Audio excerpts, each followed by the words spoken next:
Vintage, beyond It was billed as the ultimate sports podcast. I told you, all of my critics, I told you all that I was the greatest of all time. Everybody has been waiting. 9.58! I'm God gifted. He's a fool! I'm the matador! This is the Weekend Guy Podcast, and it begins now. Let us know what you think, man. Yeah, that's what you think, guys.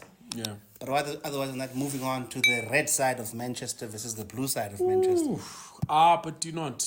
To keep it short and simple, it's nice going into these games and you're realistic, right?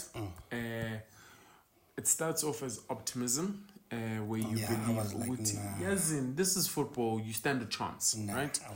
And the game started 0-0, and you go up 1-0 with the screamer from Rashford. And, you know, a part of you is like, it takes that level of play. No, there's a word for it, man. There's a word for it. Game. There's a word for that when it's called, what's it called again? Like when it's like an imitation hope or popcorn is not. It's like popcorn hope or what? I just forget the name. But when you get hope and then you know that it's inevitable, but your mind is still hoping that I can defend for 45 minutes, not consider a goal. Oh my goodness. And look, we made it to a halftime 1-0 up. 1-0 lead. You know? And all I kept on thinking to myself is the only way to survive this game. Defend. No. Park the bus. No. Counter. Is to actually play football. Your own game, yeah. But that's where they get you, Mus. Yeah, but in situations like that where you park the bus, your mentality is going to say, fuck it at some point. I'm tired of defending, right? So how to break it down is to also play, hold the ball, give yourself a breather, you know, ask questions of their defense so that when you lose the ball, you can then reset and go into that mentality. Because parking the bus in 90 minutes, I'm thinking at the most elite level, you can probably do it for 40 to 60 minutes max, right? After that, it gets too much. Because you are now just doing running exercises, chasing the ball. And at some point, your body also says, fuck it. You're tired. You know what I mean? I am not a long distance runner. So hence why I was thinking, my instruction would have been in the second half, guys, hold the ball a bit more, give yourself a breather, you know? But with quality like Man City and the talent that they have, especially having a man on form who's dangerous like Foden, hey man, that damn wall couldn't hold on any longer. And he responded with a screamer too. Yeah, like to match Radford. Yeah, to say what you can do, I can do better. Listen, and once it became 1-1, it was just a matter of time, eh? Here's my 2 cents worth on this situation. And I'm going to go back to the gaffer as well. Do you know what a gaffer is? Yeah, it's a coach. Yeah, the manager. Okay. Man United, in the first half, they had the belief, a little bit of belief. Yeah. Okay. So we go in 1-0, they score the goal, which was a debatable offside, by the way, but game. We kind of Don't be a hater. I love the game. It was a good goal. It was a good goal. Well taken. Elite. That was an elite goal. Well taken. Yes. So I'm gonna ask a question. Yes. Is that, do you think if the Man U players had an elite coach motivating them, Yeah. do you think if they had like a Jurgen Klopp, or let me name the elite coaches out there at the moment? Yeah. Let's talk about the top 5. Yeah. Pep number 1. You've got Ancelotti at 2 maybe. Yeah. You've got Zidane. You've got Jurgen Klopp. Antonio Conte, give or take. I think Simeone. Simeone. Would be there. Simeone. I'm not talking about elite coach. Yeah. Sitting in that dugout with the kind of players he has at Man United, do you think don't you think a game at least would have been like a draw, basically? Because I feel like it also comes down to the gaffer. Yeah. So, okay, I think to answer your question, I will answer your question with a question. What style of play does Man United have? With the current coach? Yeah, right? You can't even pinpoint what kind of style of play, right? And one thing people forget about playing Man City is that you don't have... They come with the fear factor. Yes. That they're going to hog the ball. Yes. And keep the ball. But there's a counter to that, isn't it? There is a counter to the ball. Because Man City are playing the Barcelona... kind of football. Tiki-taka. That's tiki-taka. There's no... It's like... There's a counter to tiki-taka, though. Yes. Do you understand? If you go back to It's the a modern archive, version of it. it's a modern version of tiki-taka Yes. with powerful finishers up front. Yes. But it's still tiki-taka. They keep the ball. When they don't have the ball, they press. Yes. But even in pressing, there's always everything is an advantage and a disadvantage. Disadvantage, yes. Obviously, they're going to say, okay, when they're pressing, when they're attacking, you counter. Yeah. That's not supposed to be always the case. Do you understand what I'm saying? You have to have players with the mentality and the mind to say, okay, I'm not going to play the counter. I'm going to play my football. Kind of football. And hence why I was saying I'm going to answer a question with a question, right? Because if you have a style of play, that is always the foundation of your game plan. Yes. Uguti, no matter you're winning 4-0 or losing 4-0, you are going back to the foundation. Your style of play, yeah. Yes. And then from there, you'll adapt and say, okay, the game needs me to play long balls. The game needs me to keep possession. The game needs me to be physical. Right? But it all boils down to the style of play. So, of course. In absence of style of play, you refer to what you've been taught since you were a kid. Yeah. Absorb the pressure, absorb the freestyling. pressure. Yeah. It's and freestyle. counter-attack. In your mind, it's freestyle. Yes, because in counter-attack is the professional version of a freestyle. Yes, freestyle. Because no two counter-attacks will ever be the same. Yeah. You play what you see. Yeah. And here's the difference between an elite coach and an average coach. And that's why Pep will always dominate against the average coaches. Because if you look at Ancelotti in Madrid example, he's building with unknown players. Yes. But they're playing a certain game plan. No, not unknown players, talented players. Talented players, but they're just coming into They the peak. Yeah. You know what I'm saying? But they're not like your biggest global superstars but they are superstars, but they're not that. He's got the next generation. Yes. Yeah.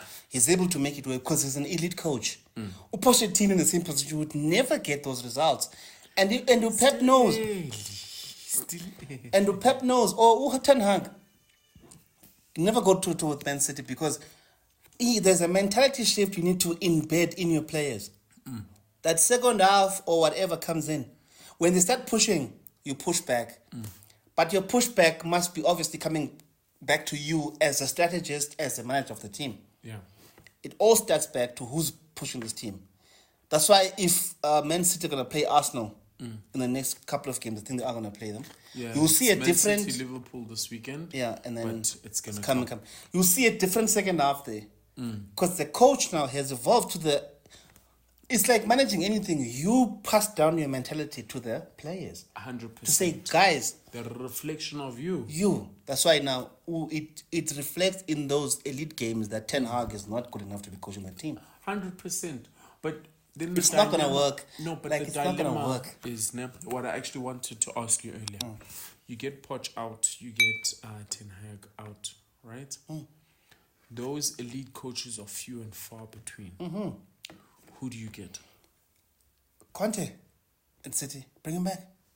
Okay. Chelsea, sorry. You bring back Conte. Conte, he's sitting with. Okay. Hell yes, Conte. Who else? Mourinho. Okay. At Chelsea, I'll bring back Mourinho. Then the love affair starts I again. promise you, if Mourinho walks back on that team, you'll see a different Chelsea. That much I can promise you. Fair enough. Okay. Because the nice thing about these elite coaches is that they learn. Remember, they are but who's this guy? The Madrid guy, Ancelotti. Yeah. How's he? We can even bring him back. Remember, we had him. Nah, he'll never leave Madrid. But we had him and he won the league with us. Yeah, but what I'm saying is he'll never leave Madrid for you. I'm just saying. Let me make an example. Yeah.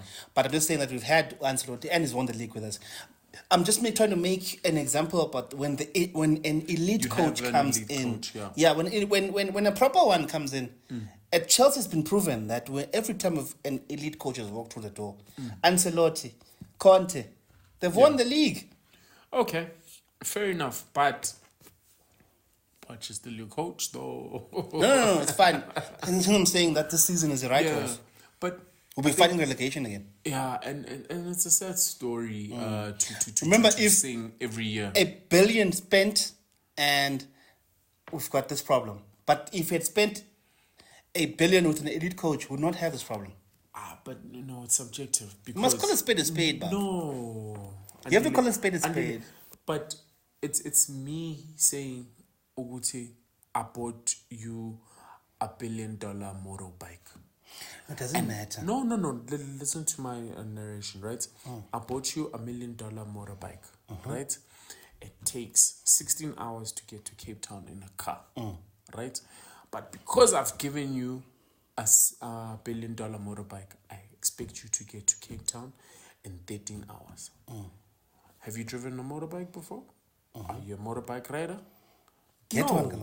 No, what I'm saying is you're not, right?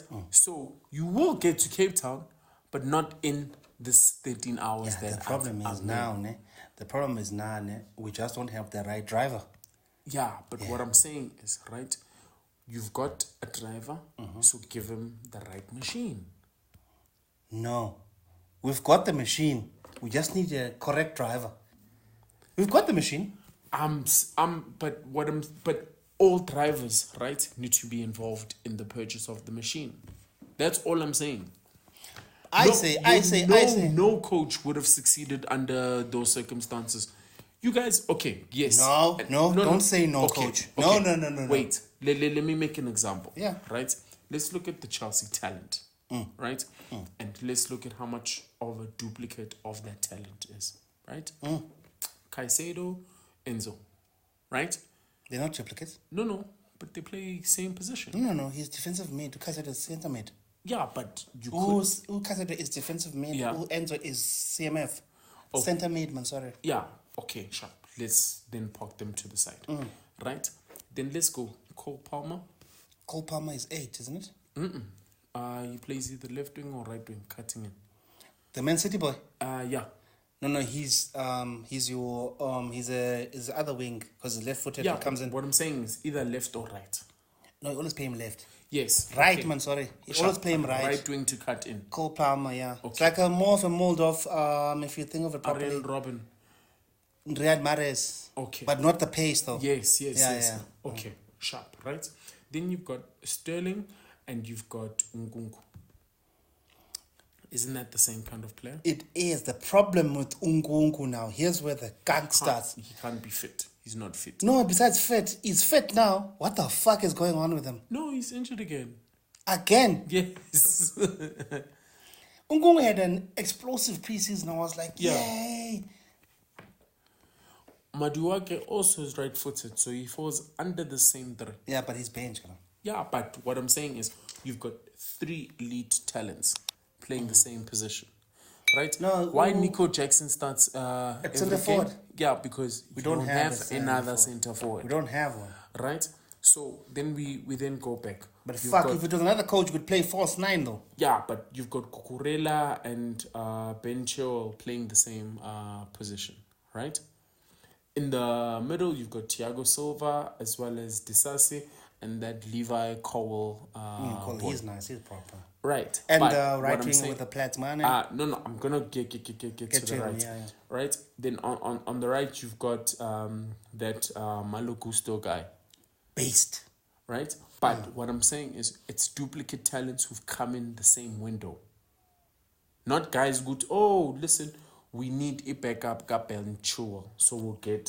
somebody. Yes, because it doesn't have You a know what I backup, mean? like it's still. Yeah, but your recruitment was, we are just buying the next best talents, whether we've got talented players in that position We or sold not. all of them. We got rid of them. You know what I mean? So hence why I made the narration. I can give you $1 billion machine, right? But I cannot then expect you to perform in that machine immediately when you are not that kind of driver yet. So I'll stay defending Poch that way. But Ten Hag, he got the players he wanted.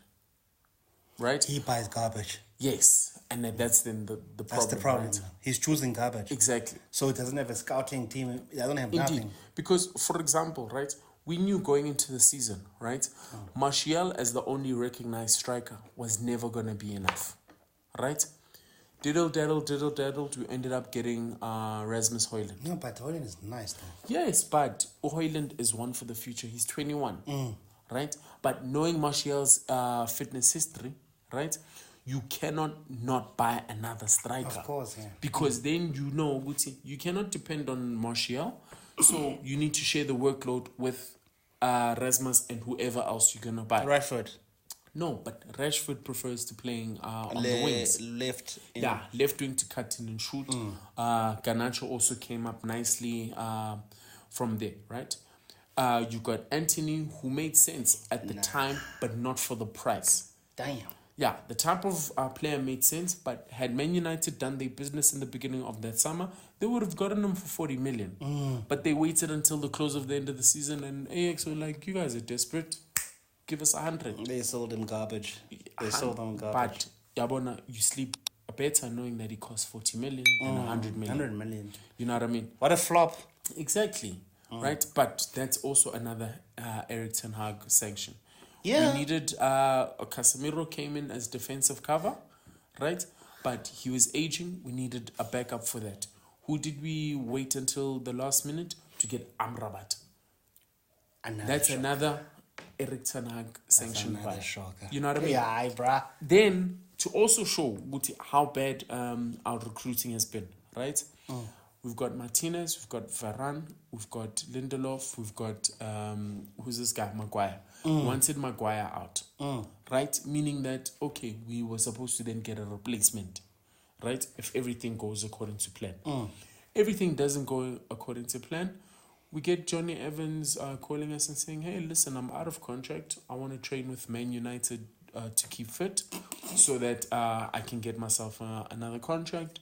What ends up happening? He fucking signs for Man United at 36 or 37 years old. Like, where's the planning? Because you said sharp, you want Maguire out. By the time you say you want Maguire out, the next guy should have been inside already. Yeah.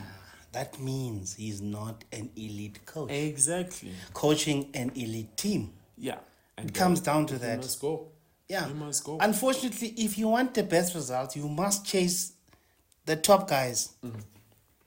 Whether it's the top guy in Germany, which are few and far between these days, by the way. There's only one Jurgen Klopp who's coming out of Germany. There's only one Pep from Spain. Yeah. There's only one Ancelotti from Italy. Getting it right is such a mission. I think each country has one elite coach. Yeah. So you can even name them. Ancelotti is Italy. Pep is Spain. Who's Germany? Jurgen Klopp. Jurgen. Who else? England. Argentina is this guy, Simeone. Yeah. Portugal. Mourinho is Portugal. Yeah. Zidane, France. Yeah. So you've got it's the pool is so few. Small pool. A small pool. But Zidane has been sitting for the last 3 to 2 years now. But also the verdict is still out on Zidane, guys. With what?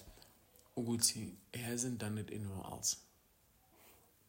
You have to look at what he was doing. Yes, no doubt, right? But what I'm saying is the verdict is still out. Because he doesn't want to do it because... No. But no, this is where I separate then Pep to Zidane. Yeah, Uguti, what's the difference? No, at Barcelona, ne? Pep was comfortable and everything was laid out on a silver platter, right? At Bayern? Yeah, no, he left for another dominant institution. Yeah. Right? But he still won and proved it in Germany. Yes. And then he left again and another dominant institution. Yeah. But, right, his track record says, I've done it in Spain, I've done it in Germany, and I've done it in England. He's adapted to the different leagues. And I'm saying that Man United is a dominant institution, girl. Yeah, but you have to look at it this way, that these coaches are supposed to be coaching the top 4 teams in every league. So you can get to Mourinho to come into England and still coach Chelsea. Yes. Because predominantly Chelsea are supposed to be top 4. Do you see what I'm saying? It's worse with the budget they have. Yeah. And then you take him Money. to Germany, Bayern Munich or wherever, Dortmund or Because wherever. he hasn't gone to. He never gone to Germany. In Italy, he went to Roma. That's still top 4 in Italy. So they have to, these top coaches, we just need to give credit where credit is due, that Pep has earned his right to coach the elite teams in every single league. True. So you have to. But I'm still saying the verdict is Manchester still out United, for, it's still Man Zidane. United is supposed to be coached by a top 5 coach in the world. Because it's a top 5. Because it's a top 5 institution. Do you see what I'm saying? Just like in Madrid. That's why Madrid don't fuck it up. Because they always get the top 5 coaches to come and coach there. Fair enough. Because they realize where they stand and what they stand for. Chelsea, with this American guy, is still flip-flopping. But, you see what I'm saying? So we need, unfortunately, that's how it works in football. The elite will always be elite. Based on the history they have. You cannot go and, Zidane cannot go and coach Tottenham Hotspur and try and bring them back from the flames. No. They don't have the mentality of winning Champions League, for example. Do you understand? So is your then advice to Man United is call Zidane up? Dude, get an elite coach. Doesn't matter who it is. You chose, you poached, Baba. It's up to you. Okay, fair enough. Listen, our viewers, what do you guys think? Who should be the next Man United coach? Because from the weekend, guys, general consensus is Erik ten Hag must go. Yeah, no. And we should be shopping for another coach. He's got one more year left in his contract. So buy him off. Okay. Start fresh again. Just cut your losses. Fine. So, guys, if you enjoy this content, give us a like, give us your opinions. It's a very hot discussion in terms of how the football is going. I think the reason for this discussion is that the entire landscape is changing anyway. With It the is different- at all times. Yeah, so it's changing. So, new talent coming in. It's all about who's able to get the Best out cream of the what crop. they've got. Yeah. So, I mean, Ferguson did it at Man U, so that's what we expect from Let's Man see U. who's got next. Yeah, what's good next? Yeah. But other guys, on that note, thank you for joining us. Like and subscribe. Give us a like. Share the video. Tell Just give people, us we're good, man. We're good, man. Till the next time. Peace.